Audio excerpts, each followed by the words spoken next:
Iran ने पहली बार सीधा मिसाइल हमला किया है कतर में मौजूद अल उदीद एयरबेस पर। यह बेस अमेरिका का सबसे बड़ा और सबसे इम्पोर्टेंट मिलिट्री सेंटर है मिडल ईस्ट में। इस जगह से अमेरिका के ड्रोन हमले चलाए जाते हैं, दुश्मनों की निगरानी की जाती है और पूरे मिडल ईस्ट में मिलिट्री ऑपरेशन कंट्रोल किए जाते हैं। ये बेस यूएस सेंट्रल कमांड का हेडक्वार्टर भी है, यानी ये वो जगह है जहाँ से अमेरिका अपनी पूरी मिडल ईस्ट की फौज को मैनेज करता है। ईरान के ये मिसाइल अटैक एक बड़ी मिलिट्री डेवलपमेंट है, क्योंकि पहली बार ईरान ने किसी ऐसी अमेरिकन बेस को डायरेक्टली निशाना बनाया जो किसी दूसरे मुल्क में है। इसका मतलब ये है कि ईरान अब सिर्फ वार्निंग नहीं दे रहा बल्कि एक्शन भी ले रहा है। रिपोर्ट्स के मुताबिक ईरान ने 14 बैलिस्टिक मिसाइल लॉन्च किए हैं। कतर के एयर डिफेंस ने इनमें से ज्यादा मिसाइल इंटरसेप्ट कर लिए, लेकिन एक मिसाइल बेस के बाहर क्रैश हुआ। इसके अलावा इराक में मौजूद अल असद बेस और यूएई के एक यूएस रडार आउटपोस्ट पर भी अटैक की रिपोर्ट्स हैं, लेकिन उनकी कंफर्मेशन अभी नहीं हुई। ईरान ने इस ऑपरेशन में मोस्टली फतह 110 और Zulfiqar short range ballistic missile use किए हैं। ये दोनों मिसाइल जमीन से जमीन पर लगने वाले एडवांस मिसाइल हैं, जो 300 से 700 किलोमीटर तक टारगेट को हिट कर सकते हैं।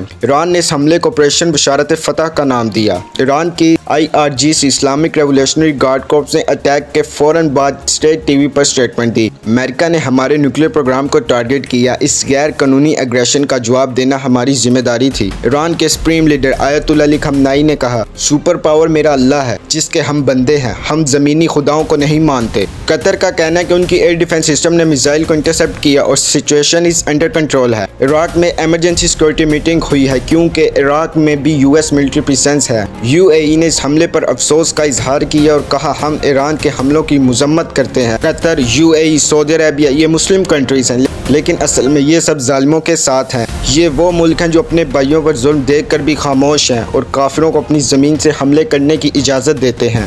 ईरान ने जब यूएस के बेसिस पर हमला किया तो सिर्फ एक मिसाइल नहीं छोड़ा, बल्कि पूरी दुनिया को ये पैगाम दिया कि हम मुसलमान सिर्फ नाम के नहीं हैं, हम झुकते नहीं, लड़ते हैं। ईरान ने साबित किया कि वो किसी सुपर पावर के सामने नहीं झुकता। वो एक खुद मुख्तार और बाहिम्मत मुस्लिम मुल्क है जो किसी किस्म की जाहिलियत को बर्दाश्त नहीं करता।